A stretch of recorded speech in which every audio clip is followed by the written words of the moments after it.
എല്ലാം മുതലാക്കിക്കൊള്ളണം. ഇന്ന് ഒരു ദിവസമെങ്കിലും ഓരോന്ന് ഊഹിച്ചു കൂട്ടാതൊന്നും പറയാതെ ഇരുന്നൂടെ മോം? ഞാനൊന്നും ഊഹിച്ചു കൂട്ടിയിട്ടില്ല. ഇത് കത്തിക്കാൻ ചാരുവിനോട് ഓർഡർ ചെയ്യുന്നത് എന്തിനാന്നല്ലേ ചോദിച്ചേ. ഇന്ന് ഈ പണി ആദ്യമായിട്ടല്ല ചാരു ചെയ്യുന്നത് പ്രിയമത. അവരുടെ ചെറുപ്പകാലം മുതല് എല്ലാ വർഷവും ഈ ദിവസം മേഘന ചാരുവിനെ കൊണ്ടാ ഈ ഹോമകുണ്ടം കത്തിക്കുന്നത്.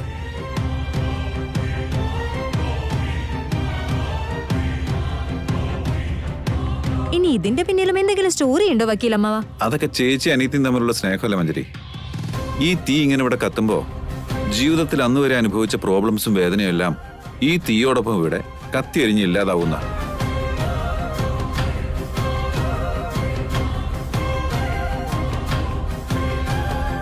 വലിയേട്ടാ, എന്തൊരു കമ്പാരിസണാ. അപ്പോ നമ്മുടെ ഫാമിലിയിലെ പ്രോബ്ലംസ് എല്ലാം ചാരുവിന്റെ കൈകൊണ്ട് സോൾവ് ചെയ്യാൻ പോവാന്നാണോ വലിയേട്ടൻ പറഞ്ഞു വരുന്നത്? ബിഗ് ഹാറ്റ്സ് ഓഫ് യു ഏട്ടത്തി. ഇവന്റെ ഒരു കാര്യം, ആ മിഥുൻ എന്ത് ചെയ്താലും അതിന് കൂടെ പിടിക്കാൻ നടക്കുകയാണല്ലോ ഇവൻ. അവർക്ക് രണ്ടുപേർക്കും ഒരു മനസ്സില്ല ആന്റി. അവര് രണ്ടുപേരും ചേർന്ന് ഇവരെ ഒന്നിപ്പിക്കാൻ ശ്രമിക്കുകയാണോ എന്തോ. വേഗം അത് കത്തിക്ക് ചാരു.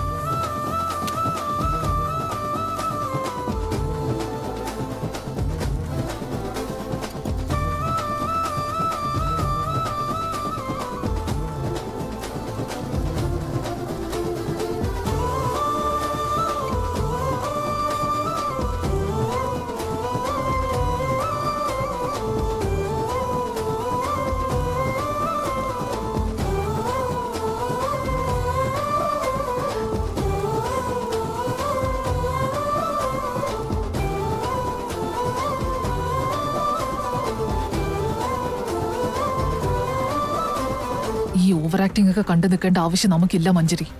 നീ വേഗം വിൽപ്പത്രം എടുത്ത് കത്തിക്കാൻ നോക്ക്.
അയ്യോ മേഘനെ, പതുക്കെ. എന്തിനെങ്ങനെ അമർത്തി തേക്കുന്നേ? ഇങ്ങനെ തേക്കുന്നത് ശരീരത്തിന് വളരെ നല്ലതാ. ശരീരത്തിലെ അഴുക്ക് മൊത്തം പോവട്ടെ. ഹലോ, ഞാൻ ദിവസവും രാവിലെയും വൈകിട്ടും ഒക്കെ കുളിക്കുന്ന ആളാ. പക്ഷെ വൃത്തിയായിട്ട് കുളിക്കുന്നത് ഇങ്ങനെയാണ്. നിങ്ങൾ രണ്ടുപേരും ചിരിക്കൊന്നും വേണ്ട. അടുത്തത് നിങ്ങളാ.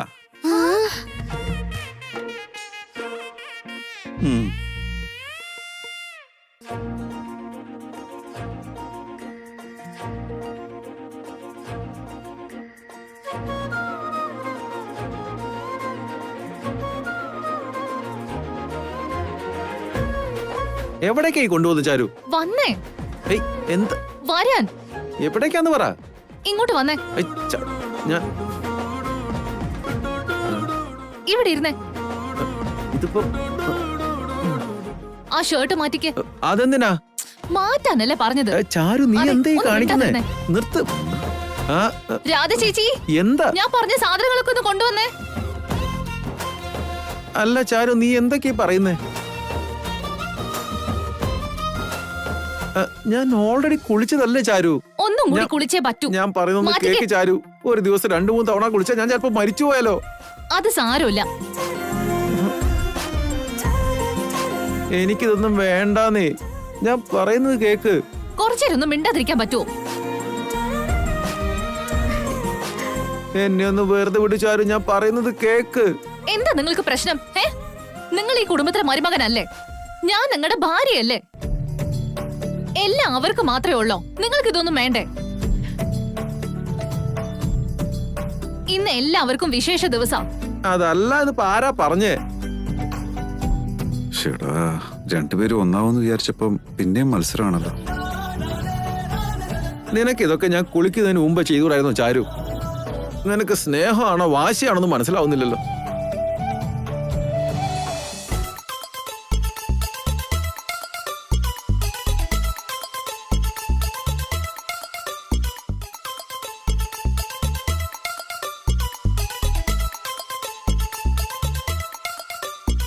ഇനി എങ്ങോട്ടേക്കാ? കുറച്ച് ചൂടുവെള്ളം എടുക്കാൻ. അതിലൊക്കെ നമുക്കും അവകാശം ഉള്ളതാ. ഇവിടെ ഒന്നും ഒരാൾക്ക് മാത്രം ഉള്ളതല്ല. വിൽപത്രത്തിലെ ചൂടുവെള്ളം ഒരാൾക്ക് മാത്രം ഉള്ളതാന്ന് എഴുതിയിട്ടില്ലല്ലോ.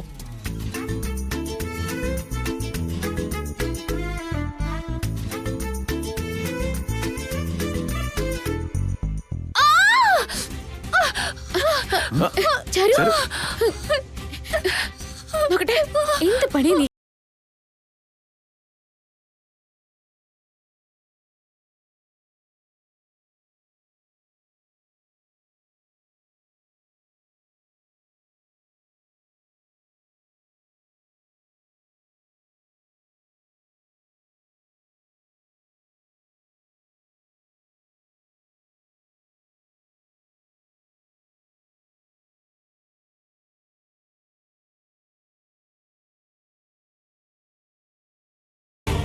നിക്ക്, അകത്ത് തേൻ ഇരിപ്പുണ്ടാവും, ഞാനതൊന്ന് എടുത്തിട്ട് വരാം.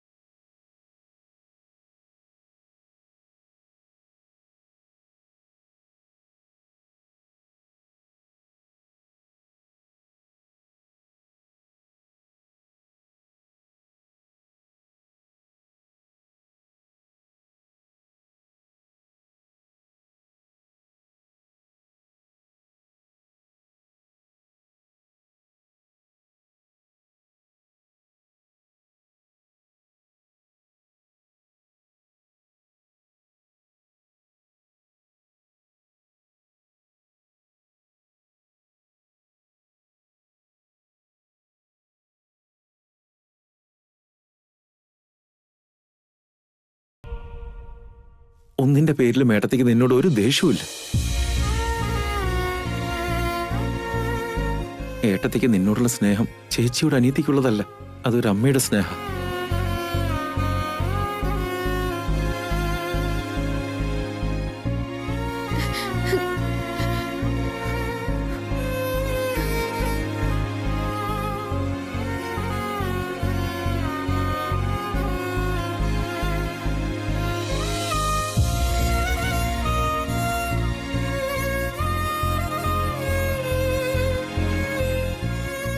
രാവിലെ തന്നെ മനസ്സ് തകരുന്ന കാഴ്ചയാണല്ലോ. കണ്ടിട്ട് എല്ലാവരും ചാരുവിന്റെ മനസ്സ് മാറ്റുമെന്ന് തോന്നുന്നേ. അങ്ങനെ സംഭവിച്ചാൽ നമ്മൾ കഷ്ടപ്പെടും മഞ്ജരി. എത്രയും പെട്ടെന്ന് നമ്മൾ എന്തെങ്കിലും ചെയ്തേ പറ്റൂ. വാ ആന്റി.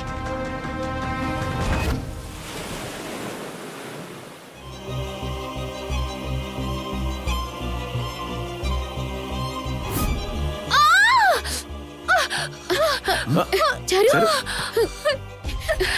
നോക്കട്ടെ, എന്ത് പണി നീ കാണിച്ച? ഈ ചേച്ചിയോടാണോ നീ വഴക്കിടുന്ന ചാരു? ആ സ്നേഹം ഇനിയെങ്കിലും നീ മനസ്സിലാക്കി. മറ്റുള്ളവർ പറയുന്നതിന്റെ പേരിലോ മറ്റെന്തിന്റെങ്കിലും പേരിലോ നിങ്ങൾ തമ്മിൽ പകയുണ്ടാവരുത്. ഒന്നിന്റെ പേരിൽ മേട്ടത്തേക്ക് നിന്നോട് ഒരു ദേഷ്യവുമില്ല.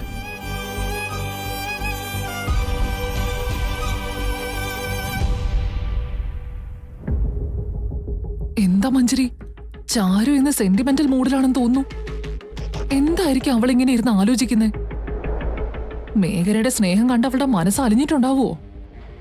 ആന്റി വന്നേ, അത് വേരോടെ വെട്ടിമാറ്റാം.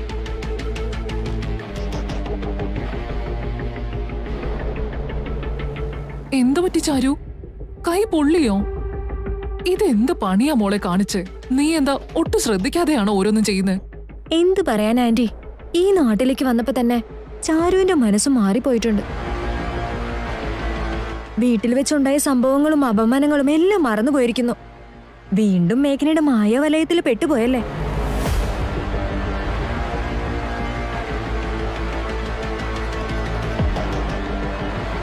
അങ്ങനെയാണോ ചാരു?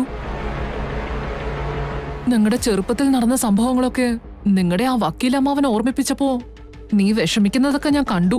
മാത്രല്ല മേഘന നിനക്ക് ഫുഡും തന്നില്ലേ? ഇന്നിപ്പോ രാവിലെ തന്നെ നിന്റെ കയ്യില് വെണ്ണയും കൂടെ തേച്ചപ്പോ നീ അതില് അലിഞ്ഞു വീണു പോയോ ചാരു? അവള് മേഘനയുടെ ട്രാപ്പിൽ വീണുപോയത് നമുക്ക് കാണുമ്പോ തന്നെ മനസ്സിലാവുന്നില്ല ആന്റി. ചാരുവിനെ വീണ്ടും അവളുടെ ഒരു പാവയാക്കി കളിപ്പിക്കാൻ വേണ്ടി മേഘന തന്നെയായിരിക്കും ഈ ട്രിപ്പും പ്ലാൻ ചെയ്തിരിക്കുന്നത്. അതുകൊണ്ടാ മേഘന ഏത് ചെറിയ അവസരം കിട്ടിയാലോ അത് അവൾക്ക് അനുകൂലമാക്കി മാറ്റാൻ ശ്രമിക്കുന്നത്. സത്യാണോ ചാരു? നീ വീണ്ടും നിന്റെ ചേച്ചിയുടെ ട്രാപ്പിൽ വീണു പോയോ? നിനക്ക് കിട്ടേണ്ട സ്വത്തുക്കൾ തിരിച്ചു പിടിക്കാനാ നമ്മൾ ഈ നാട്ടിലേക്ക് തന്നെ വന്നത്. ഇപ്പൊ നിനക്ക് അതൊന്നും വേണ്ടേ? അതൊന്നും നടക്കുമെന്ന് തോന്നില്ല ആന്റി. പോകുന്ന പോക്ക് കണ്ടിട്ട് ചാരു അവളുടെ സ്വത്തുക്കൾ മാത്രമല്ല സ്വന്തം ജീവൻ പോലും മേഘനയ്ക്ക് കൊടുക്കാൻ തയ്യാറാണെന്ന് തോന്നുന്നു. ഇവിടെ ചാരുവിന് കിട്ടേണ്ട സ്വത്തുക്കൾ കിട്ടുന്നില്ല, അവിടെ വിവേകിന് കിട്ടേണ്ട അവകാശങ്ങളും കിട്ടുന്നില്ല. നമ്മൾ ഇനി തിരിച്ചു പോയി കഴിയുമ്പോ വീണ്ടും ആന്റി ആ പഴയ സ്ഥാനത്ത് തന്നെ ഇരിക്കേണ്ടി വരും. അതിലിനി മാറ്റം ഉണ്ടാവാൻ പോകുന്നില്ല. അങ്ങനെയാണോ ചാരു? ഞാൻ ആഗ്രഹിച്ചതൊന്നും ഇനി എനിക്ക് കിട്ടില്ലേ? വീട്ടില് വീണ്ടും നീ ഒരു ജോലിക്കാരിയായി ഓഫീസിലെ വിവേക് ക്ലർക്കായി ജീവിതം അവസാനിപ്പിക്കേണ്ടി വരുമോ? തീർച്ചയായിട്ടും ആന്റി, നിങ്ങൾ വേണമെന്ന് പറഞ്ഞ ആ ഫാക്ടറിയും കിട്ടാൻ പോകുന്നില്ല. മേഘന ഇതുപോലെ തന്നെ അഭിനയിച്ച് എല്ലാവരെയും ചതിക്കും. നിങ്ങളുടെ ജീവിതകാലം മുഴുവൻ അവരുടെ ജോലിക്കാരായി ജീവിക്കേണ്ടി വരും. അവിടെ നിനക്ക് ആ ഫാക്ടറിയും ഇവിടെ നിന്റെ സ്വത്തുക്കളും കിട്ടിക്കഴിഞ്ഞാ നമുക്ക് അന്തസ്സായിട്ട് ജീവിക്കാൻ കഴിയും. മാത്രമല്ല നമുക്കൊരു വിലയും അന്തസ്സും ഒക്കെ നാട്ടിലും ഉണ്ടാകും. പിന്നെ ആരെയും ഡിപ്പെൻഡ് ചെയ്യാതെ നമുക്ക് സ്വന്തമായി ജീവിക്കാം.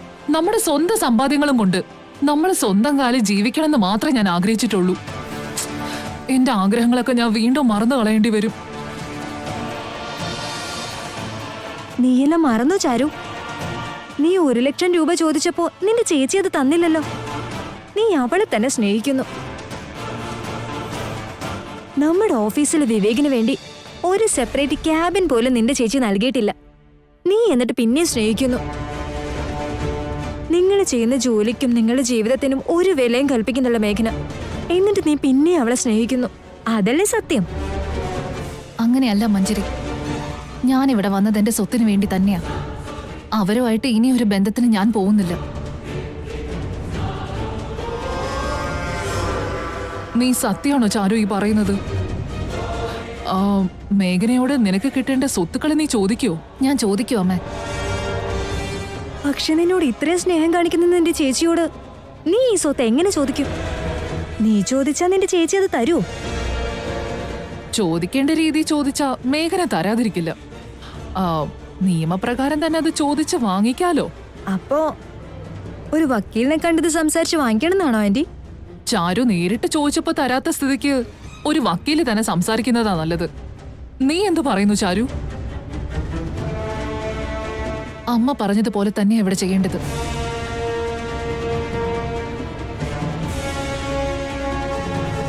ഒരു വക്കീലിനെ തന്നെ വരുത്തി സംസാരിക്കണം.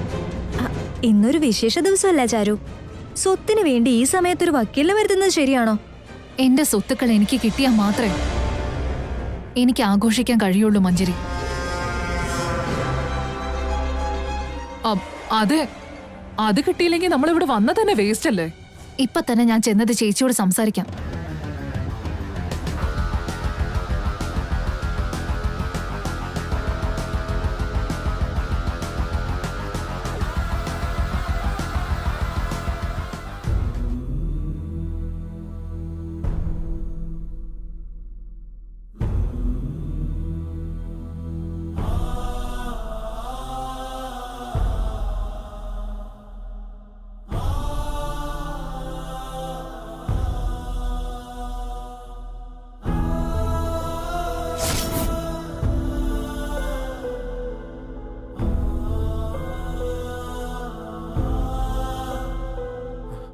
മേഘനെ എന്താ മിഥുനേട്ടാ?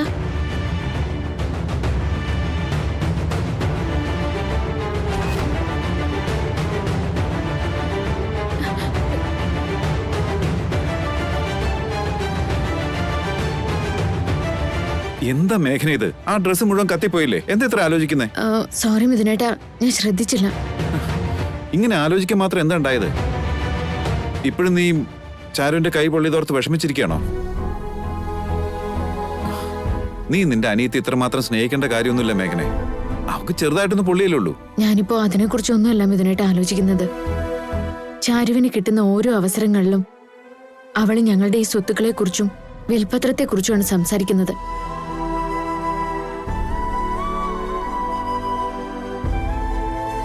വക്കീലിനെ കൊണ്ടുവന്ന് ഈ സ്വത്തുക്കളെ വീതം വെക്കണമെന്ന് ചേച്ചിയോട് ഞാൻ എങ്ങനെയാ പറയാ? അവിടെ വിവേകിന്റേതായ സ്വത്തുക്കളൊന്നും നമ്മൾ അവർക്ക് കൊടുത്തിട്ടില്ലല്ലോ. ഇവിടെ അവൾക്ക് കിട്ടേണ്ടതായ അവകാശങ്ങളൊന്നും അവൾക്ക് കിട്ടില്ല എന്നറിഞ്ഞപ്പോ ചാരുവിന് ഒരുപാട് വിഷമമുണ്ടെന്ന് എനിക്ക് തോന്നുന്നത്. അതുകൊണ്ട് ഞാനൊരു തീരുമാനം ഇപ്പൊ എടുത്തിട്ടുണ്ട്. എന്താ അത്? ചാരുവിന്റെ സ്വത്തുക്കളൊക്കെ വീതം വെച്ച് കൊടുക്കാനാണോ? അത് മിഥുനേട്ടൻ എങ്ങനെ അറിയാം? നീ ഇങ്ങനെ ആലോചിക്കുന്നത് കണ്ടപ്പോ ഉറപ്പായിട്ടും അത് തന്നെ ആയിരിക്കും എനിക്ക് മനസ്സിലായി. എന്ത് പറ്റി ചാരു ഇവിടെ തന്നെ നിന്ന് കളഞ്ഞത്? നീ എന്താ ആലോചിക്കുന്നേ? സ്വത്തുക്കൾ വേണോന്ന് എങ്ങനെ നിന്റെ ചേച്ചിയോട് ചോദിക്കണോന്നാണെങ്കിൽ നീ ഇങ്ങനെ ആലോചിച്ച് നിൽക്കണ്ട. നീ നേരിട്ട് പോയി ചോദിക്കേ. നിനക്ക് കൊടുക്കാനല്ലാതെ ഒന്നും വാങ്ങി വെക്കാനോ പിടിച്ചു വെക്കാനോ കഴിയില്ല എന്ന് എനിക്ക് നന്നായിട്ടറിയാം. അതുകൊണ്ട് നീ അറിയാതെ ഞാനൊരു കാര്യം ചെയ്തു. മിഥുനേട്ടൻ എന്താ ചെയ്തേ? ആ ലോയറിനോട് ഇങ്ങോട്ട് വരാൻ പറഞ്ഞിട്ടുണ്ട്. ഇനി ആലോചിച്ച സമയം കളയണ്ട ചാരു. ഇപ്പൊ തന്നെ നിന്റെ ചേച്ചിയുടെ അടുത്തേക്ക് നേരിട്ട് ചെല്ലണം. വക്കീലിനെ എത്രയും പെട്ടെന്ന് വിളിച്ചു വരുത്തണം. എന്റെ സ്വത്തുക്കൾ എനിക്ക് കിട്ടിയേ പറ്റൂന്ന് പറയണം. ഈ സ്വത്ത് ഇപ്പോഴെങ്കിലും നിന്റെ കയ്യിൽ കിട്ടിയില്ലെങ്കിൽ ഇത് പിന്നെ നിനക്ക് ഒരിക്കലും കിട്ടില്ല ചാരു. ലൈഫ് ലോങ് നീ ഒന്നും ഇല്ലാത്തവളായി ജീവിക്കേണ്ടി വരും ചാരു. നീ എന്താ ഒന്നും മിണ്ടാതെ നിൽക്കുന്നേ? നിന്നോട് ചോദിക്കാതെ ഞാൻ വക്കീലിനെ വിളിച്ചത് തെറ്റായി പോയോ? ഒരിക്കലുമില്ല. എന്നെ ശരിക്കും മനസ്സിലാക്കിയിട്ട് തന്നെ മിഥുനേട്ടൻ ഇങ്ങനെ ചെയ്തേ. ഞാൻ എന്താണോ ആഗ്രഹിച്ചത് അത് മിഥുനേട്ടൻ പ്രാവർത്തികമാക്കി. ഇതില് ചെറുതായിട്ടൊരു സ്വാർത്ഥതയുണ്ട്. സ്വാർത്ഥതയുണ്ടെന്നോ? അതെന്തിനാ മിഥുനേട്ടാ? നിങ്ങൾ രണ്ടുപേരും വീണ്ടും ഒന്നായി കാണാൻ. എല്ലാ കാര്യം അങ്ങനെ തുറന്നു പറയാൻ പറ്റുമോ? കുറച്ച് കാര്യങ്ങളും പേഴ്സണലായിട്ട് ഇരിക്കട്ടെന്നേ. ഞാൻ മിഥുനേട്ടനോട് എല്ലാ കാര്യങ്ങളും പറയണം, എന്നോടൊന്നും പറയില്ല അല്ലേ? എല്ലാം പറയുന്നത് നിന്റെ ക്യാരക്ടർ, കുറച്ച് പറയുന്നത് എന്റെ ക്യാരക്ടർ. മിഥുനേട്ടൻ പറഞ്ഞില്ലെങ്കിലും എന്നെയും ചാരുവിനെ ഒന്നിപ്പിക്കാൻ വേണ്ടിയാണ് ഇതെല്ലാം ചെയ്യുന്നതെന്ന് എനിക്കറിയാം. വേഗം ചെല്ലു ചാരു. ഇപ്പൊ തന്നെ മേഘനയോട് സംസാരിക്ക്. നല്ല കാര്യങ്ങളൊന്നും അങ്ങനെ വെച്ച് താമസിപ്പിക്കാൻ പാടില്ല ചാരു. ഗോ.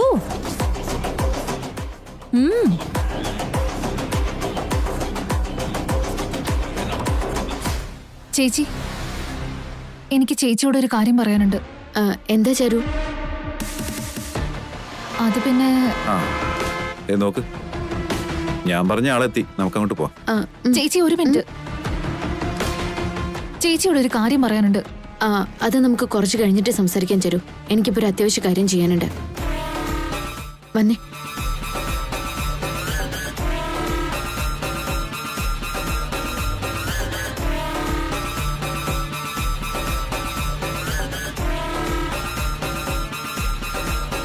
നീ കണ്ടില്ല ചാരു, നിന്റെ ചേച്ചി എത്ര ബുദ്ധിപരമായിട്ടാ നിന്നെ ഒഴിവാക്കി പോയതെന്ന്. നീ സ്വത്തുക്കൾ ചോദിക്കാൻ വേണ്ടിയാണ് സംസാരിക്കണമെന്ന് പറഞ്ഞെന്ന് നിന്റെ ചേച്ചി ഊഹിച്ചെന്നാ തോന്നുന്നത്. അവളത് ഊഹിച്ചത് മാത്രല്ല ആന്റി, ചാരുവിനോട് ഒരു വാക്ക് പോലും ചോദിക്കാതെ അല്ലേ അവളെ ഒഴിവാക്കി പുറത്തു പോയത്. ഇതുകൊണ്ട് ഒരു പ്രയോജനമില്ല ചാരു. നിന്റെ ചേച്ചിയോട് സംസാരിക്കേണ്ട കാര്യമില്ലെന്ന് തോന്നുന്നു. ഡയറക്റ്റ് ആയിട്ട് വക്കീലിനോട് തന്നെ ഇങ്ങോട്ടേക്ക് വരാൻ പറയാം. അത് തന്നെ ഞാൻ ഉദ്ദേശിക്കുന്നേ അമ്മ. സ്വത്തുക്കളെ വീതം വെക്കുന്നതിനെ കുറിച്ച് വക്കീലിനോട് തന്നെ സംസാരിക്കാം. ഇതൊക്കെ എത്ര നാള് പൊതിഞ്ഞു കെട്ടി വെക്കുന്ന എനിക്കൊന്ന് കാണണം. ഇപ്പൊ തന്നെ പോയി വക്കീലിനോട് സംസാരിക്കട്ടെ.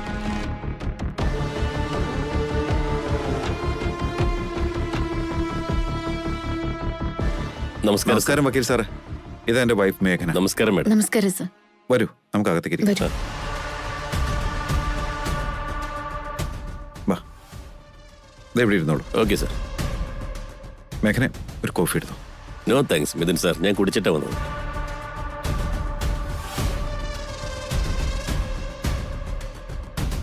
ചാരു, നീ ഫോൺ ചെയ്യുന്നതിന് മുന്നേ തന്നെ വക്കീലെത്തിയല്ലോ.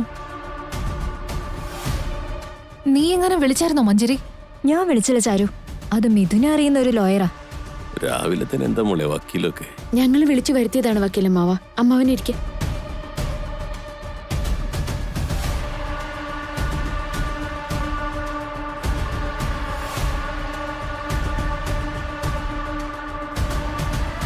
ഇപ്പൊ വക്കീലൊക്കെ എന്തിനാ മോളെ? സ്വത്തുക്കള് വീതം വെക്കാനാണ് വക്കീലമ്മാവ.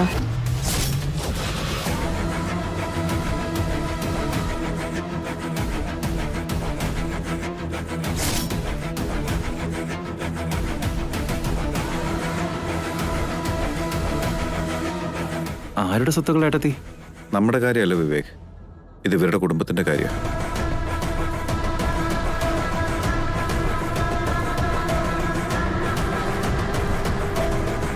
നമ്മളെ തേടിപ്പോയ വള്ളി നമ്മുടെ കാലിൽ തന്നെ ചുറ്റിയല്ലോ. മേഘനെ തന്നെ ലോയറെ വിളിച്ചു വരുത്തിയിരിക്കല്ലേ. സത്യം, നമുക്ക് വക്കീൽ ഫീസെങ്കിലും ലാഭമായല്ലോ. സ്വത്തുക്കൾ വീതം വയ്ക്കുന്ന എന്തിനാ മേഘന? ഞങ്ങളുടെ കല്യാണം കഴിഞ്ഞു, കുഞ്ഞുങ്ങളും ആയില്ലേ. മറ്റുള്ളവരുടെ സ്വത്തുക്കൾ കൈവശം വെക്കുന്നത് തെറ്റല്ലേ വക്കീലമ്മാവ?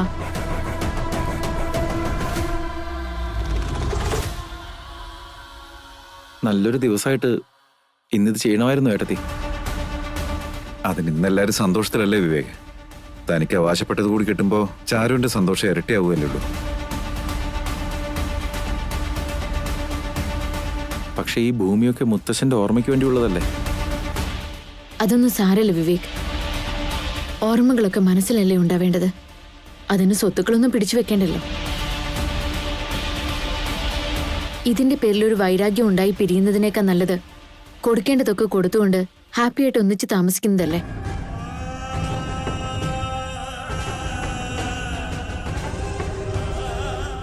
നിന്റെ തീരുമാനം എന്തായാലും നന്നായി മേഘനെ. എല്ലാവരും നിന്നെ പോലെ ചിന്തിച്ചിരുന്നെങ്കിൽ നാട്ടില് സ്വത്ത് തർക്കം ഉണ്ടാവില്ലായിരുന്നു. ഇത് വളരെ ബുദ്ധിപരമായ നീക്കമായിരുന്നു മേഘനെ. ഇത് നീ ആദ്യമേ ചെയ്തിരുന്നെങ്കിൽ ഒരു പ്രശ്നം ഉണ്ടാവില്ലായിരുന്നു.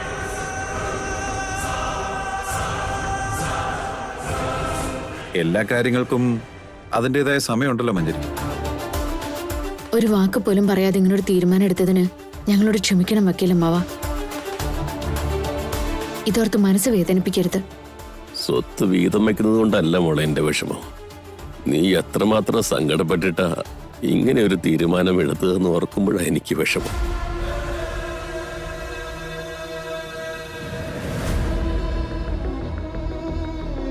അതെ ഏട്ടത്തി, ഈ ഭൂമിയും സ്വത്തുക്കളൊക്കെ മുത്തശ്ശന്റെ ഓർമ്മകളായിരുന്നില്ലേ? ഇപ്പൊ അതിനെ രണ്ടായി പിരിച്ചു കഴിഞ്ഞാൽ പിന്നെ ഏട്ടത്തിയുടെ മനസ്സ് എത്രമാത്രം വിഷമിക്കുമെന്ന് ഓർക്കുമ്പോ എനിക്കത് സഹിക്കാൻ പറ്റുന്നില്ല.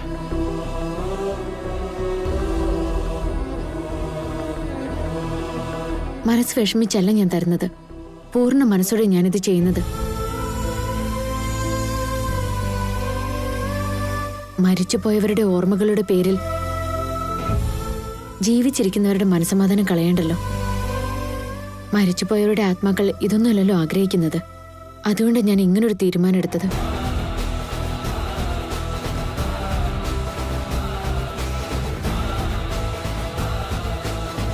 എന്തൊക്കെയാണെങ്കിലും മുത്തശ്ശി ഞങ്ങളുടെ മനസ്സിലല്ലേ ജീവിക്കുന്നത്.